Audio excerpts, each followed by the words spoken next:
नमस्कार,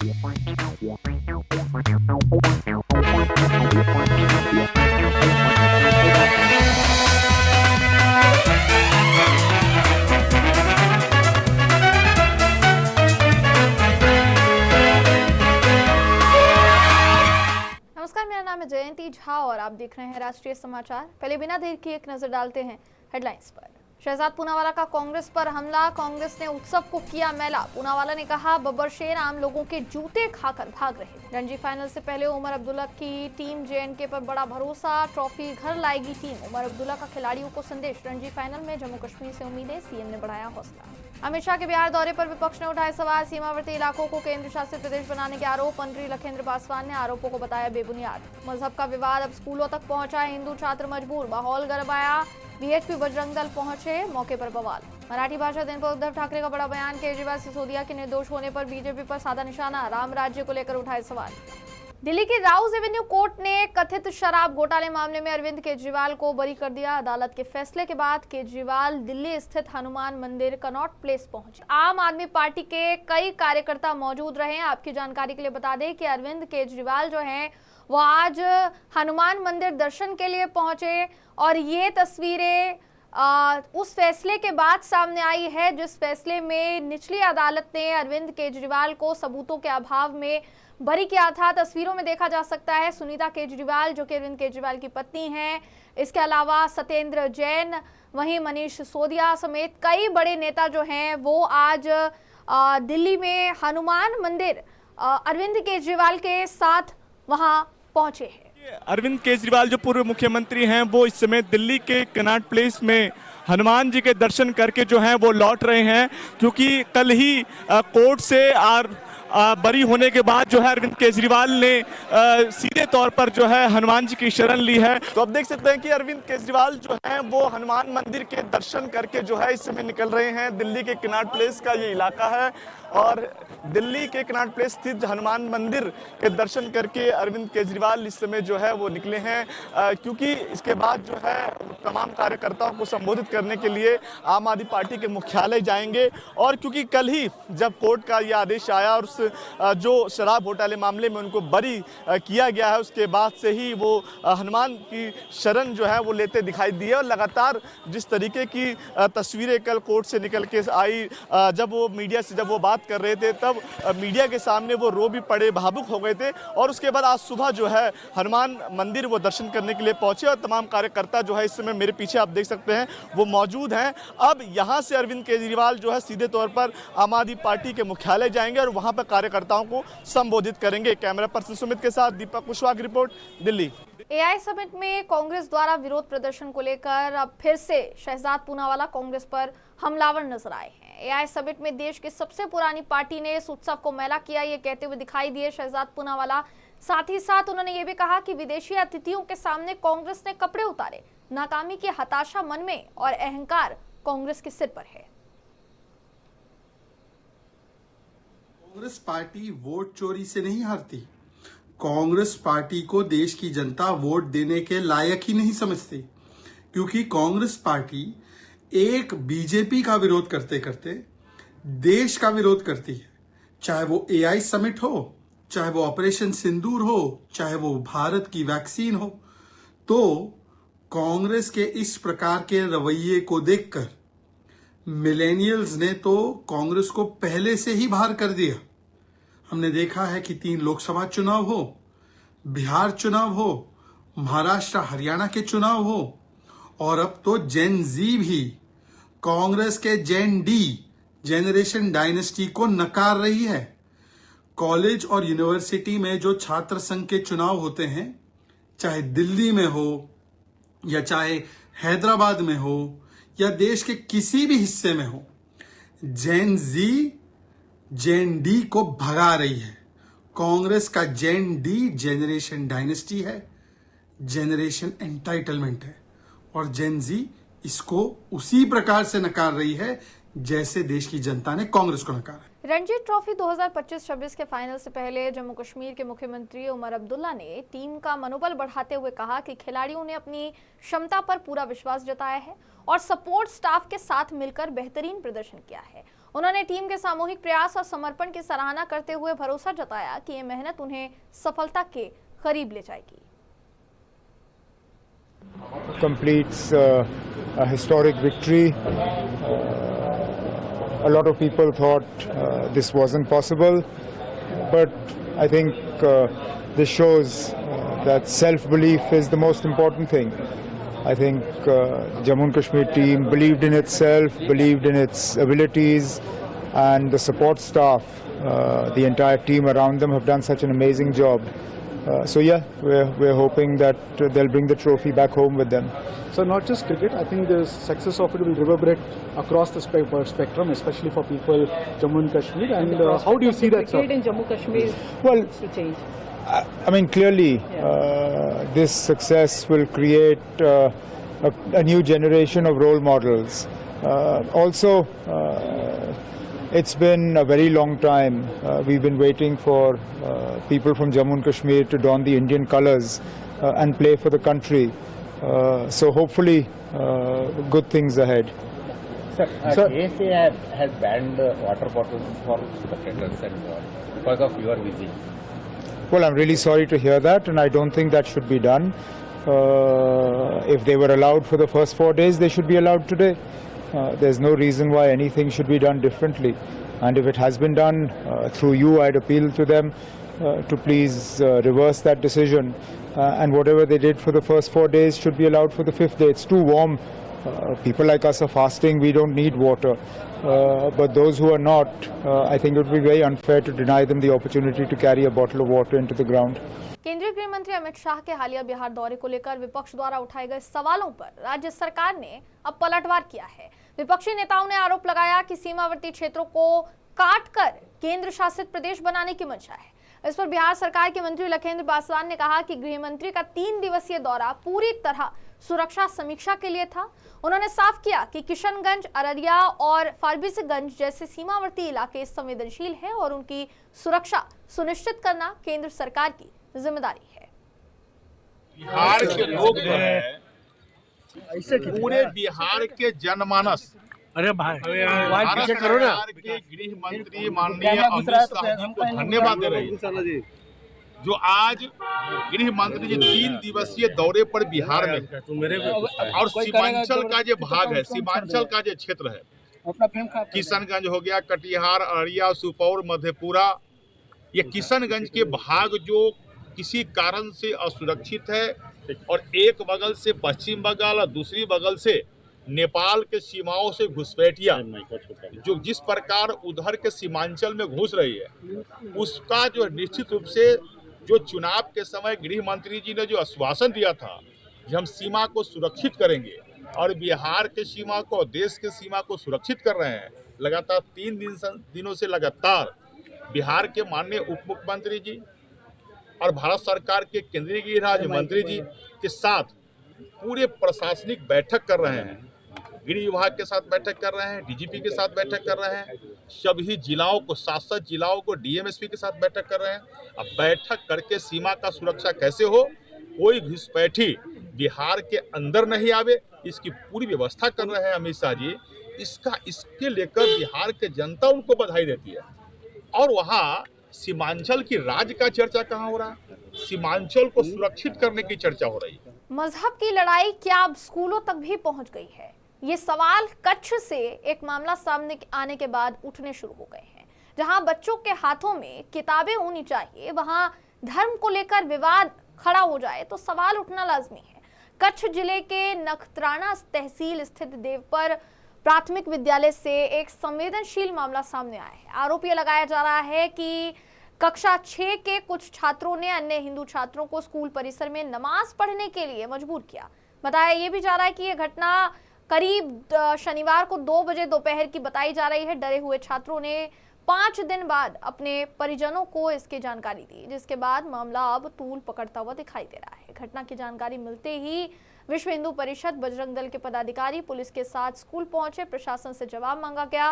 मामले की गंभीरता को देखते हुए जिला शिक्षा विभाग ने जांच के आदेश अब दे दिए हैं, जबकि पुलिस भी पूरे घटनाक्रम की पड़ताल में लगी हुई है। मेरा नाम शंभूलाल गोपाल लिमानी है।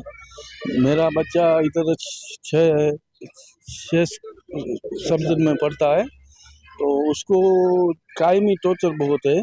और शनिवार को जो घटना हुई, तो शनिवार को उसने ये समझ लो कि मुस्लिम लड़काओं ने मिलके उसको दबाया और लगभग 8-10 बच्चा को नमाज पढ़ाया स्कूल के पीछे ग्राउंड में। तो हमको मालूम पड़ा तो हमने उसका एक्शन तो लिया, पर अभी भी शांत नहीं हुआ है। क्या मांग है आपकी? है सही से सब एक मिलजुल के रहे और पढ़ाई करे। इधर हम पढ़ाई करने भेजते हैं लड़के को, हम झगड़ा करने नहीं भेजते, और लड़का पढ़ सके ऐसा करो। मेरा नाम सूर्योदय कुंजालाल पटेल है। मैं श्री देवपर प्राथमिक शाला में हेडमास्टर के फर्ज निभा रहा हूँ। तारीख 21 फरवरी को शनिवार को सुबह 10:30 बजे हमारी शाला के रमत गमत के मैदान में एक घटना हो गई, जिसमें स्टैंडर्ड 6 के मुस्लिम बच्चों ने हिंदू बच्चों को नमाज अदा कराई, ऐसी फरियाद हमको शाला छुट्टी हो जाने के बाद दोपहर बाद 3 बजे हिंदू बच्चे के फादर ने की। तो हमने सब बच्चों को और सब पेरेंट्स को इधर स्कूल में बुलाया और सबको चर्चा करके उसकी समाधान करवाया था। कितने बच्चे थे, मुस्लिम बच्चे कितने थे और हिंदू बच्चे कितने थे, आपको क्या माहिती आई? मेरे पास 3 बच्चे मुस्लिम बच्चे थे और 10 बच्चे हिंदू के थे। महाराष्ट्र के पूर्व मुख्यमंत्री उद्धव ठाकरे ने शिवसैनिकों को संबोधित करते हुए बीजेपी पर तीखा हमला बोला है। अपने संबोधन में उन्होंने दिल्ली की राजनीति से लेकर क्षेत्रीय अस्मिता, मराठी भाषा, ठाकरे परिवार, राष्ट्रगान और धार्मिक ग्रंथों जैसे कई मुद्दों को लेकर खुलकर अपनी बात रखी। मगर वहीं अरविंद केजरीवाल और मनीष सिसोदिया के निर्दोष साबित किए जाने पर उन्होंने बड़ा बयान दिया है और उसमें वो अभिनंदन जताते हुए नजर आए। उन्होंने सवाल उठाया कि किसी पर भी बेबुनियाद आरोप लगाकर उसे जेल भेज दिया जाता है, यहाँ तक कि एक राज्य के मुख्यमंत्री को पद पर रहते हुए जेल में डाल दिया जाता है और बाद में अदालत में सबूत के अभाव में निर्दोष मुक्त हो जाते हैं। आजच अरविंद केजरीवाल यांची निर्दोष मुक्तता केली। त्यांची अरविंद केजरीवाल आणि सिसोदिया यांचं अभिनंदन मी करतो त्यांचं। पण एखाद्या माणसाला आरोप करायचे, सरळ उचलून तुरुंगात टाकायचं। मुख्यमंत्री देशातल्या एका राज्याचा निवडून दिलेला मुख्यमंत्री, त्या राज्य मंत्रिमंडळातले मंत्री पदावरती असताना तुम्ही तुरुंगात टाकता आणि कोर्टासमोर पुराव्या अभावी त्यांची सुटका होते। मग पुराव्या अभावी त्यांना अटक करणाऱ्यांना आता तुरुंगात टाकलं पाहिजे। टाका त्या अधिकाऱ्यांना आतमध्ये। हे रामराज्य आहे तुमचं? कोणावरही आरोप करायचे, बेलगाम आरोप करायचे। म्हणजे परवा मी विधान परिषदेत बोललो ना, दुर्दैवी घटना घडली आणि अजितदादांचा त्याच्यात मृत्यू झाला। ती श्रद्धांजली वाहताना मी म्हटलं होतं की एखादा माणूस गेल्यानंतर त्याचं महत्त्व गाऊन काय उपयोग आहे? पण तो असतो तेव्हा त्याला जीव द्यावा असं वाटेल एवढं त्याला बदनाम करून टाकायचं। 70,000 कोटीचा घोटाळा, अजित पवार चक्की पिसिंग आणि बाजूला नंतर बघितलं तर बाजूला बसिंग। मग किती आरोप करायचे, जीव नकोसा करायचा, वेडवाकडं वाटेल ते करायचं, बदनाम करून टाकायचं। संजय राऊत होती केस, संजय राऊत सुद्धा निर्दोष सुटला। सत्य उघड झाल्यानंतर कोणाची काय त्याच्यासमोर चालत नाही। त्याच्यामुळे हे रामराज्य मी मानायला तयार नाही की एक तर तुरुंगात जा नाही तर आमच्या पक्षात आहे। हे रामराज्य नाही। रामाने कधी असं नाही केलं, लढायचं तर समोर लढ ना। तू तरी राशील ना तर मी तर मी मागे बोललो होतो तसं लढ ना मैदानामध्ये। पण त्या ईव्हीएम सारखी ती जादूची पेटी वापरून आमच्यावरती कशाला विजय मिळवतोय? ही ती त्यांची जादूची पेटी आहे। एक तरफ शिवसेना नेता और उद्धव ठाकरे कहीं ना कहीं बीजेपी पर हमला बोलते हुए नजर आए, तो वहीं दूसरी तरफ उनके बेटे और शिवसेना नेता आदित्य ठाकरे ने दिल्ली शराब नीति भ्रष्टाचार मामले में अरविंद केजरीवाल को बरी किए जाने पर बयान दिया, केंद्र सरकार पर निशाना साधा। उन्होंने भी आरोप लगाया कि चुनाव के समय विपक्षी नेताओं को जानबूझकर टारगेट किया जाता है और केजरीवाल को भी इसी क्रम में दिल्ली चुनाव के दौरान निशाना बनाया गया था। अरविंद केजरीवाल जी की आज जो केसेस बरी हो गए, रियायत हो गई, फिर सिसोदिया जी है, कितने दिन उनको जेल में रखा था? जो वक्त इनका जेल में बर्बाद हुआ, जो उनकी बदनामी हुई, क्या भाजपा अभी माफ़ी मांगेगी? जो वक्त उनका गया जेल में, वो जो बीत गया, उसमें क्या कोई उनको दे सकता है वो वक्त वापस? कितने लोग ऐसे हैं हमारे देश में जो पिछले 10 साल में भाजपा जो गंदी राजनीति करती आई है, किसी की बदनामी करती आई है, उसकी वजह से जेल गए हैं, ऐसे ही आरोपों को झेलते आए हैं। और कितने सारे ऐसे लोग हैं जिनके असल में घोटाले हैं और जो आज भाजपा में जाके मंत्री, मुख्यमंत्री, बड़े बड़े मंत्री पद पे बैठे हुए हैं। तो ये जो अंतर है, ये देश अभी जानता है, और सिर्फ देश नहीं तो दुनिया भर में भी भाजपा ने देश की बदनामी की है कि हमारे देश में इंस्टीट्यूशनल इंडिपेंडेंस अभी रहा नहीं है। सारे के सारे जो इंडिपेंडेंट इंस्टीट्यूशंस हैं वो भाजपा कब्जा करके बैठा है और भाजपा के आदेश पे विरोधकों के पीछे लगते हैं। उसी की जांच होनी चाहिए। जिन्होंने अरविंद केजरीवाल जी की अरेस्ट की, उनकी भी जांच होनी चाहिए, उनको भी अरेस्ट होना चाहिए, क्योंकि ये देश के घटना के साथ दुर्घटना है। महाराष्ट्र में राज्यसभा सीट को लेकर महाविकास आघाड़ी के भीतर मंथन जारी है। कांग्रेस नेता और विधायक विजय वडेट्टीवार ने कहा कि राज्यसभा चुनाव को लेकर अभी महाविकास आघाड़ी की ओर से कोई अंतिम निर्णय नहीं लिया गया है। उन्होंने ये भी कहा कि तीनों दलों के नेता आपस में चर्चा करेंगे और पार्टी हाईकमान से भी बातचीत के बाद अंतिम निर्णय लिया जाएगा। नहीं, देखिए, राज्यसभा को लेकर अभी कोई निर्णय तो हो नहीं चुका है महाविकास आघाड़ी का। हम तीनों पार्टी जो है हमारे नेता बैठेंगे, हम लोग साथ में चर्चा करेंगे और हाईकमान भी, हमको भी हाईकमान से बात करनी है, हम बात करेंगे और अंतिम निर्णय होगा वो हम लोग आपके सामने रखेंगे। आज शिवसेना का भी आग्रह तो हमारा भी आग्रह, क्योंकि हम लोग इसके लिए हमारी भूमिका है, हमें राज्यसभा में हमें इसीलिए चाहिए कि हमारी पार्टी नेशनल पार्टी है और नेशनल पार्टी में कल हमको राज्यसभा में अपना यहाँ से प्रतिनिधि भेजना चाहिए, ये हमारी मांग है। और ये मांग हमारी इसीलिए है कि हमारे सब कार्यकर्ताओं, नेताओं की जो मांग है, हमारे पदाधिकारी, हमारे जो बड़े नेता है महाराष्ट्र के, हमने एक साथ बैठकर ये चर्चा की और हमने अपना प्रस्ताव दिया है।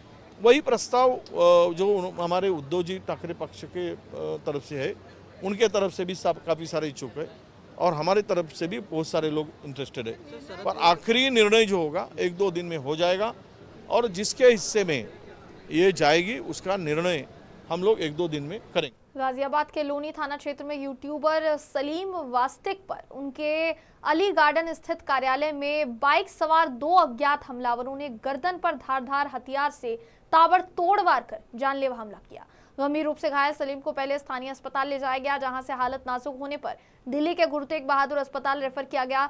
उनके गले का ऑपरेशन हो चुका है, आगे का उपचार जारी है, जबकि हालात अभी भी गंभीर बताए जा रहे हैं। इस मामले में लोनी विधायक नंदकिशोर गुर्जर ने इसे सुनियोजित हमला बताते हुए सख्त कार्यवाही की मांग की है। वहीं सलीम के बेटे उस्मान की तहरीर पर भाटी बिल्डर, AIMIM नेता असगर अशरफ, शाहरुख, सोनू समेत अन्य कई लोगों के खिलाफ मुकदमा दर्ज किया गया है।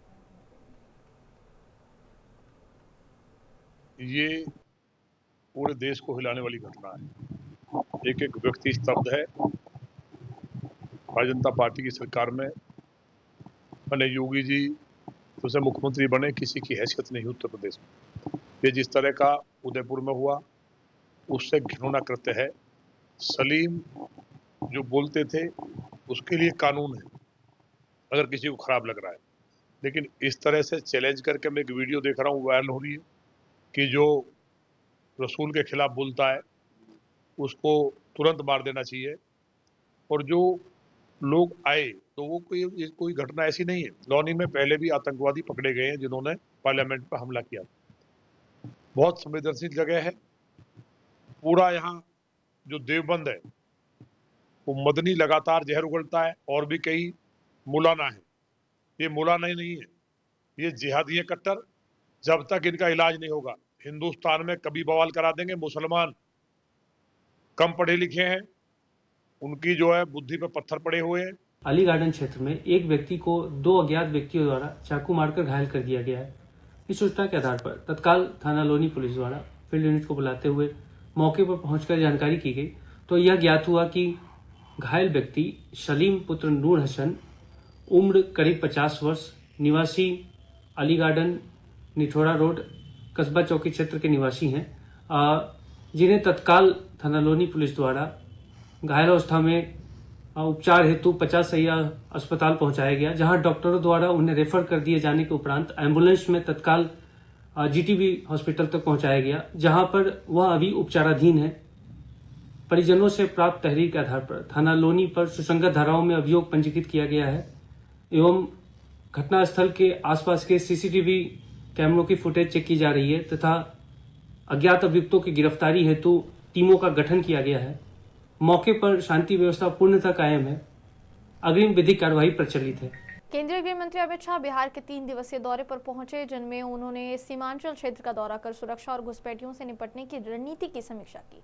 इस दौरान बिहार के उप मुख्यमंत्री और गृह मंत्री सम्राट चौधरी ने कहा कि देश और राज्य दोनों से घुसपैठियों को हटाना प्राथमिकता है और किसी भी परिस्थिति में उन्हें बर्दाश्त जो है वो नहीं किया जाएगा। इस रणनीति का उद्देश्य राज्य में सुरक्षा कड़ी करना और अवैध घुसपैठ पर कड़ा नियंत्रण सुनिश्चित करना है।